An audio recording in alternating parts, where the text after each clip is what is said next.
What's up guys, Dr. Aaron Macklin here with Revival Performance Physical Therapy, and today I'm showing you guys a great exercise for runners to really get those hip abductors or glutes woken up to help stabilize your knees, hips, ankles, all that kind of stuff, and even take some pressure off your lower back, IT band, all those things. So what we're going to call this is a standing isometric hip abduction against the wall with a ball. I know, super long name, but we'll show you how it's done. And we're even going to add a little bit of a hip hinge in there to get a little bit different angles of working those hips. So what you're going to do is stand pretty close to the wall, so standing next to the wall where it's on your side. We'll do this on both sides, so it doesn't really matter which ones you start with.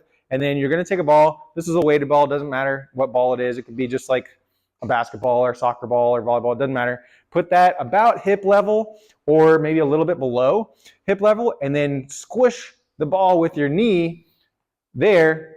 So, and then bring that down just a bit so you can see how he was a little hiked up here in his hip. So it was like that.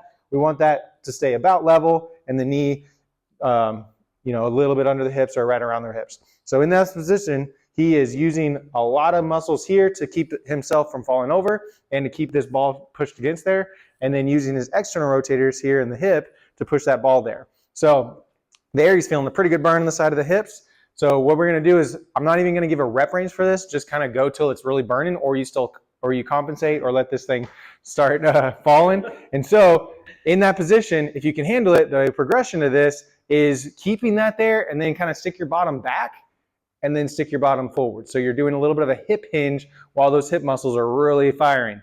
So on your hip hinge, you don't want it to just be your back moving like this. Notice nothing's moving at my hips. You want it to be your hips moving back and your hips moving forward. So almost like there's a rod through your back, your core is nice engaged, and your hip and your hips are the only thing moving, and nothing's moving in your lower back. So pretty intense. As you can see, Joe's a strong guy and he can't even handle it. So, all right, do the prescribed amount. Usually it's just gonna be till it burns. Do that a couple times a day, really start strengthening those hips, even warming up before you start doing your run. So like and subscribe for more videos like this, and let us know if you want us to do any other videos.